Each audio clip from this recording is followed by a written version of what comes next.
Hello friends, நம்ம இன்றைக்கி ஒரு மார்னிங் மினி விளாக் தான் பார்க்க போகிறோம். நானே ஹஸ்பண்ட் எங்கள் லக்கி 3 பேருமே வந்துட்டு எங்கள் கடைக்கு போயிட்டோம். எதுக்காக போயிருக்கோம் அப்படிங்கிறத பின்னாடி சொல்கிறேன். அங்கே போனோடனே வந்துட்டு வாழை மரத்தில் ஒரு புதுசாக ஒரு குளத்தில் இருந்துச்சு. பார்க்கவே ரொம்ப சந்தோஷமாக இருந்துச்சு. ஏன்னா இப்போ தான் ஒரு வாழைத்தார் வெட்டினோம். அடுத்து வந்து இன்னொன்று வந்து ரெடி ஆயிடுச்சு.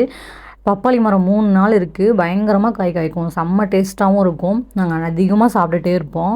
எல்லாருமே கிடச்சா நல்லது, சாப்பிடுங்க. மாமரமும் ஒன்று இருக்குது. அது காய் காய்க்கிறதுக்காக வெயிட் பண்ணிகிட்ருக்கோம். என் தம்பி வந்துட்டு நொங்கு வெட்ட ஆரம்பிச்சிட்டான். உள்ள ரூமில் போட்டிருந்தோம். நொங்கு வெட்டி கொஞ்சமாக என் ஹஸ்பண்டு என் தம்பி 2 பேருமே கொடுத்தாங்க. நல்லா சாப்பிட்டாச்சு. எங்கள் லக்கிக்கு கொஞ்சமாக கொடுத்தோம். அவனும் டேஸ்ட் பார்த்துட்டு ரொம்ப பிடிச்சிருக்குன்னு சொல்லி சாப்பிட ஆரம்பிச்சிட்டே இருந்தான். அவனுக்கும் கொடுத்துட்டு நாங்களும் சாப்பிட்டுட்டு நல்லா ஹாப்பியாக இருந்துச்சு. கோடை காலத்தில்னாலே இது எல்லாருமே சாப்பிட்ணும், குளிர்ச்சி தரும். நல்லா சாப்பிடுங்க கிடச்சிச்சின்னா.